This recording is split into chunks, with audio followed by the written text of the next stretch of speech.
Good morning, everybody. Thank you for joining us on this very interesting number 4 interview on the COVID-19 EU series. This morning, I have the pleasure of talking with Massimo Maesen, who's partner of the Expat Management Group, and he's the practice leader for Belgium and Luxembourg. This morning, we're going to be talking about Belgium. So, Massimo, my first question is, what have you seen as being the main challenges that you have had due to the COVID in Belgium? Well, I'm going to put two challenges forward. So first of all, of course, the closure of the borders, the extra Schengen travel ban. I've had numerous cases where I have people actually waiting to be able to collect their visa D. The work and residence authorizations were issued already, either just before the lockdown or during the lockdown. And then the final step, the collection of the visa D and traveling to Belgium simply cannot be executed. So, and especially since the travel ban got extended every time, I always had to get in touch with all the clients, the employees, their family members saying, hold on for a bit longer. We simply cannot file the application and collect the visa D. So it's a very frustrating situation for those employees because they cannot wait to actually move and start their job, especially when it's local employment contracts. They're also getting worried, well, if this is going to take any longer, will the Belgian employer say, you know what, we found someone else in Belgium or in the EU who could take over. So there's a lot of anxiety Yes. with the employees. Yes, we've seen a lot of that, and in a matter of fact, it's even one of the subjects that people are starting to raise, is the fact of should the choice of employment actually be rather for EU nationals rather than outside EU nationals due to the situation of and delays of getting visas and work permits as such. And the second challenge. Well, that's more, so the first one was from the client side, but then I also wanted to bring forward the other side. So we as a service provider, what we do is to bring in foreign workers to Belgium, to Europe. And of course, because of the lockdown, because of the travel ban, honestly, we've experienced a downfall in initiations, of course. And I can imagine for a lot of companies in this business, that's a difficult experience, a difficult situation. Fortunately, however, we also had a lot to do for individuals or companies that have people or are already in Belgium, and for instance, a change of status, a citizenship application, permanent residence. There's a lot of things that can be done for people already in Belgium. Yes. Secondly, we also, we have to keep our clients up to date constantly and on all the things that change, because there's a lot of information coming in, like, okay, when will people be able to come in? When will the borders open up? So we're also participating in webinars, an interview like this, of course, giving trainings to clients, external partners. So we at Expat Management Group have been keeping busy, although there was a downfall in case initiations. But I can imagine for a lot of similar companies, I think there's a lot of things going on. I think that most of us, and I'm speaking in a very general term, I think that most of us have found that after perhaps the first week where certainly we took, I would say, proverbially a slap in the face and everybody was very, very worried, we then have intellectual resources, and we're all very creative people, and we saw that actually this was occasion to be much closer to your client, to understand, to take a step back from actually the casework and to more concentrate on, well, what does your client need? And to think about a lot of other subjects. I mean, compliance has become really the number one. It should have always been the number one, but it really has become the number one. And also occasion to, as you say, participate more in webinars, get some of the projects, the digital projects up to date. So I think there's there's a good side to COVID, which one should use and lean on, and has made us all improve on certain things as well. And now, of course, yes, I think probably you're as happy as I am that EU borders have been lifted. It already means that, yes, hopefully we're going to be able to open up soon. Mm-hmm. Yeah, hopefully. As such.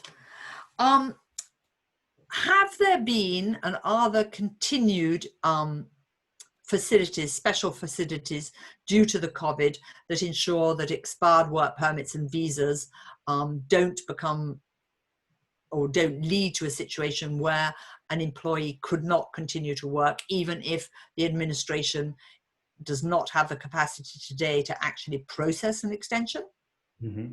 There have been a few in Belgium. So, for instance, and I think it's similar in other countries.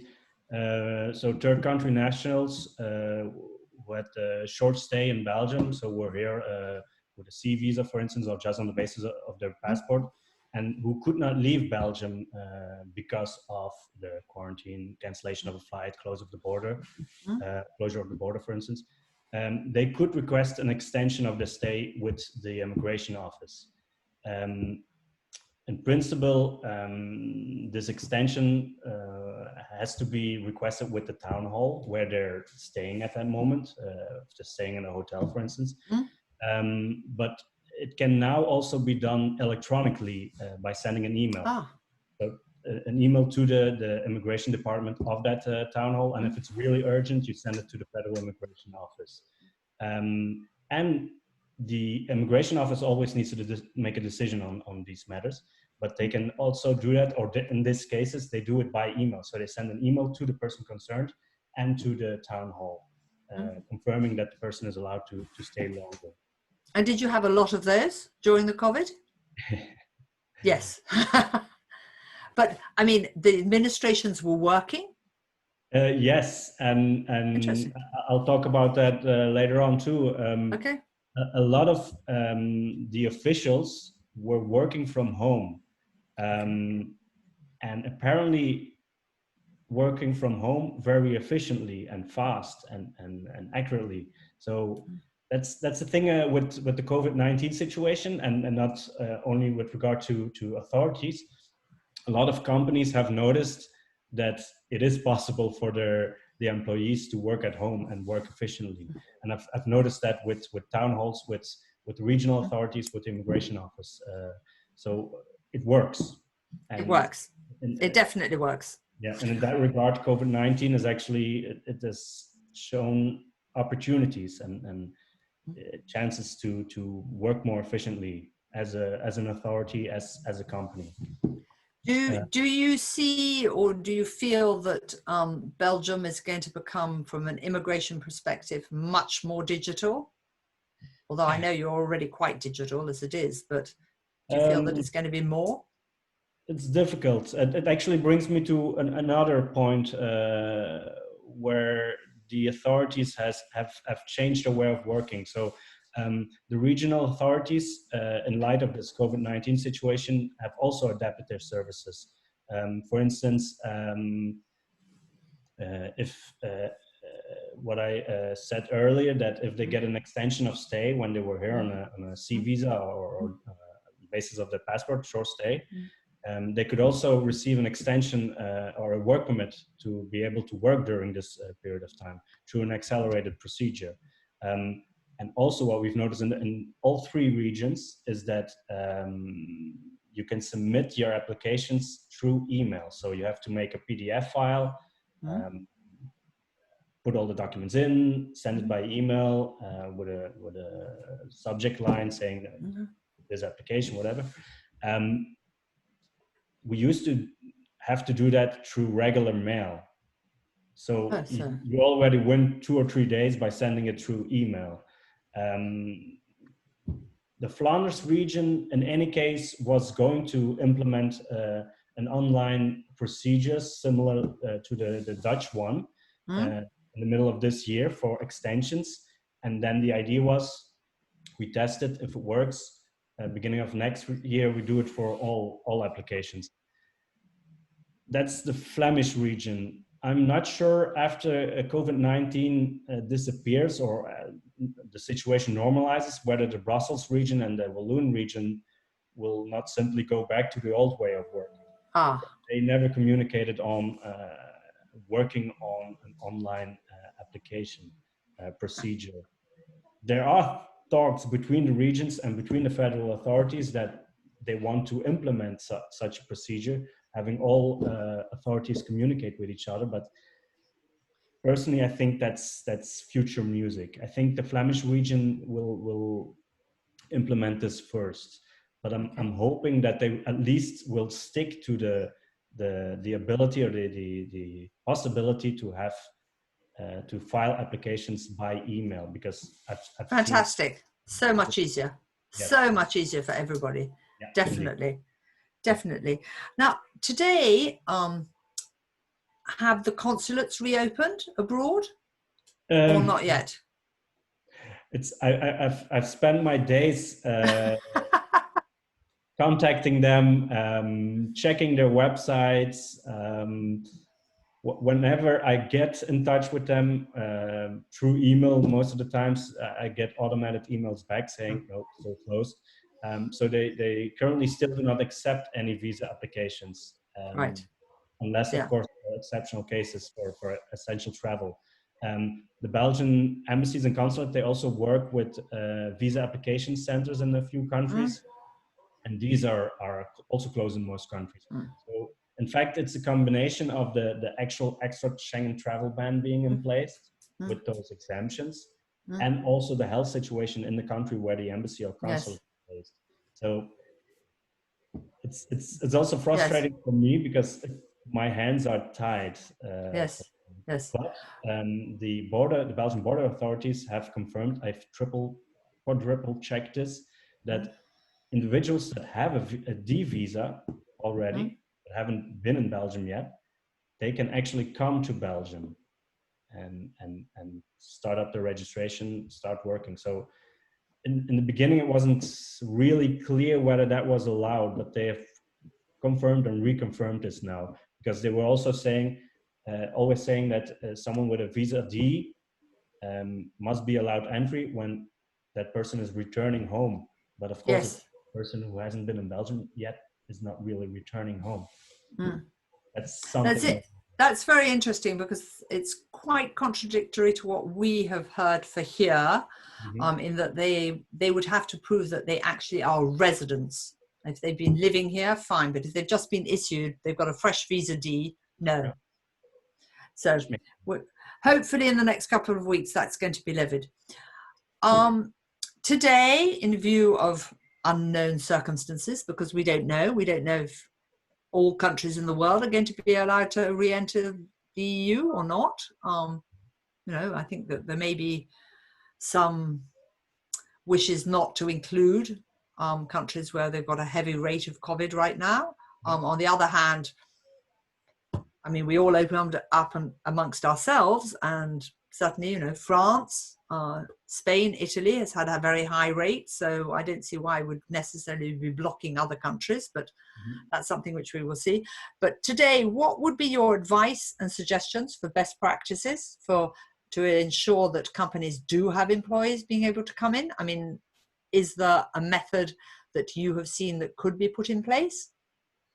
Well, I've, if you can, for instance, if you have a vice president of a company who's really required to come to Belgium, um, we can always make a case with the Federal Immigration Office and the Belgian border authorities. That this person is really essential to the company. We need him to come over as soon as possible. And if you just back it up with enough documentation, information stating why this person is required to be in Belgium as soon as possible, we could, without guaranteeing, of course, we could convince the authorities to issue a visa for that person to be allowed entry, so that they consider that move to Belgium as being essential. That's always something we can look into. Of course, it's a matter of convincing the authorities, but that's part of our job, of course. Always make sure they are in line with what you're trying to do for your client. Another thing, if there are certain positions and you only have candidates or employees from, for instance, India or Japan, but you have other entities in the EU Schengen area, I think Dominic mentioned that in this interview, check if there's available workforce in those countries, because, for instance, you have the Van der Waals exemption in Belgium, frontier workers. There are other possibilities, and I encourage companies to look into their own workforce and see, okay, can we temporarily have someone else come over and do this? I think that that's very, very important. We've actually already seen that, which was nothing to do with the EU, but I think it's interesting to mention it. This was a company who was normally transferring an employee from Brazil to the US, which of course today is not possible. So they're going to transfer the employee from Brazil to France. So definitely, I believe that companies will be reviewing what were the assignments, certainly for the next 6 months, and if there's another method of moving people around, which it could be easier as well. They just have to remember about posted workers. We have to keep informing companies or re-informing them. Please do not forget about the... Yes, but everybody does, because you're an EU national. So, but that's something which is very, very important. And then I want to touch on a subject very briefly, because we do have a couple of minutes now. Does Belgium have anything in the way of a specific visa for what I call digital nomads? And I'm not talking about the digital nomad who's self-employed, although that could be considered one subject, but I'm more thinking about digital nomads who now, especially due to the COVID, have been able to prove to the companies that actually working from 300 kilometers doesn't change anything in the way they work, and that, yes, they could now say, well, instead of working in New York, I want to work in Brussels for 6 months. Do you have a specific visa for that? Unfortunately, not. So in January 2019, Belgian and regional legislation changed. So we implemented the single permit, and in the regional legislation, it was mentioned, if you assign someone to Belgium, there needs to be an actual Belgian customer, an end client, a company in Belgium.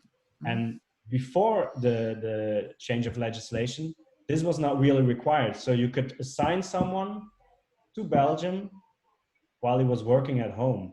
And you do the post workers notification. As long as it's clear where the person is working, you confirm the address of residence as being a workplace, then you could obtain the work permit B at that time it was, and obtain a residence card. But now with the single permit, it's not possible anymore. So we didn't have a specific digital nomad visa in the past. It was simply possible to be a digital nomad in Belgium and obtain work authorization. And now, unfortunately, I'm not sure why they put in that specific demand of there being a Belgian end client, but now they actually made it impossible to allow digital nomadism, if I can say it like that. But it's something that I'm putting forward to the different regional authorities, and especially the regional departments involved with investment and trade, because yes, Belgium is actually very technical. Yeah, but it was popular, or it could be popular at the time when we had a digital nomad visa in place. So it's a selling point to possible investors and startups and scale-ups. So definitely, definitely. Well, let us know, Massimo. We'd love to hear back on that subject, and perhaps we'll do a separate interview or round table around the digital nomads, because I really think that that's a subject that's going to become very high up. Perhaps not number one today, but it's definitely going to appear more and more. Massimo, thank you very much for your time. Thank everybody who's joined us. This is going to be recorded, or this is being recorded rather, and will be posted very shortly. So have a good day. Thank you, Massimo. Bye-bye. Bye-bye.